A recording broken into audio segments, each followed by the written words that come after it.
Drama. मन मस्त मलंग में आप देखेंगे कि जैसे ही कबीर रिया को अपने घर लाता है, वो उसके पास बैठता है और कहता है, जब गलती से तुम्हारे अब्बू का कत्ल हो गया था, मैं ये देश छोड़कर चला गया था। जैसे ही वापस आया, मुझे लगा कि यहां सब मेरे दुश्मन हैं और मैं नफरत की आग में जल रहा था। कबीर कहता है, अम्मी और मेरा भाई मुबीन मुझे हमेशा कहते थे कि यहां सब तुम्हारे दुश्मन हैं, यहां की लड़कियां भी तुम्हारे खिलाफ हैं। इन बातों से मैं बहुत गुस्से में रहता था। लेकिन रिया, अगर तुम मेरे सामने न आती, तुमसे मुलाकात न होती, तो मुझे तुमसे मोहब्बत न होती और हमारी ये दुश्मनी हमेशा बनी रहती। मैं तुम्हारे घर वालों से बहुत नफरत करता था, क्योंकि उन्हीं की वजह से मैं 10 साल तक देश से बाहर रहा। लेकिन जब वापस आकर तुम्हें देखा, तो सब कुछ भूल गया। मुझे तुमसे मोहब्बत हो गई। जब पहली बार तुम्हारे घर आया था, तो बदला लेने का इरादा था, लेकिन तुम्हें देखकर दिल बदल गया। रिया कहती है, कबीर, मैं तुमसे एक बात कहना चाहती हूं। तुम ठीक हो, लेकिन मेरा भाई सिकंदर अब भी दुश्मनी के जज्बात रखता है।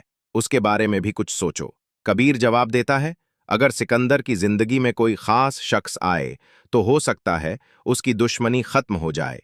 मोहब्बत इंसान को बदल देती है। रिया कहती है, मेरी दोस्त कशाफ मेरे भाई सिकंदर से बहुत मोहब्बत करती है, लेकिन सिकंदर को उसकी परवाह नहीं। कबीर कहता है, जब तक सिकंदर कशाफ से मोहब्बत नहीं करेगा, तब तक वो हमारी मोहब्बत को नहीं समझेगा। तुम उसे मोहब्बत दिलाने की कोशिश करो। इसी दौरान मीना चुपके से उन दोनों की बातें सुन रही होती है।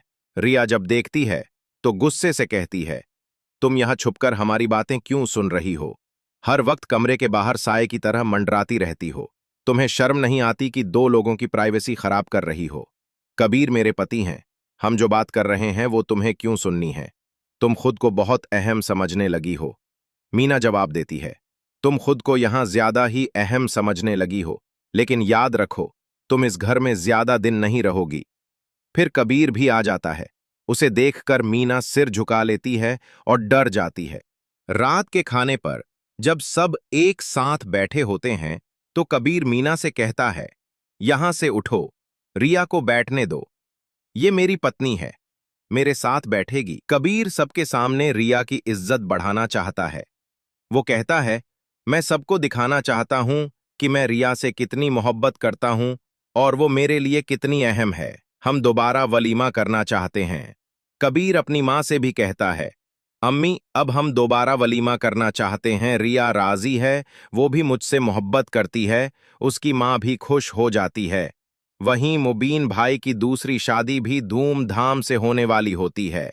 कबीर कहता है, शादी का फंक्शन ऐसा होना चाहिए कि सब देखते रह जाएं।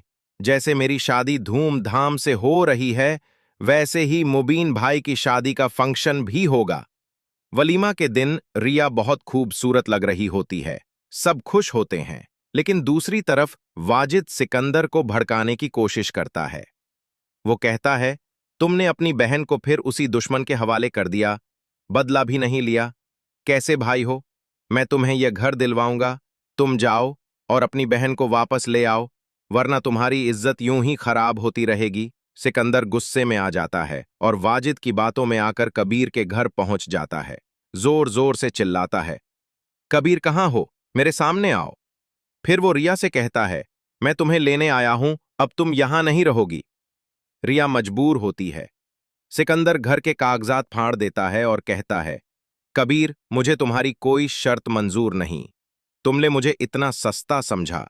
रिया कहती है, मैंने कबीर के साथ रहना है, भाई के साथ नहीं जाना। कबीर बोलता है, हमारी सारी शर्तें अब खत्म हो चुकी हैं, अब तुम क्यों आए हो? सिकंदर कहता है, मैं अपनी बहन को लेने आया हूं।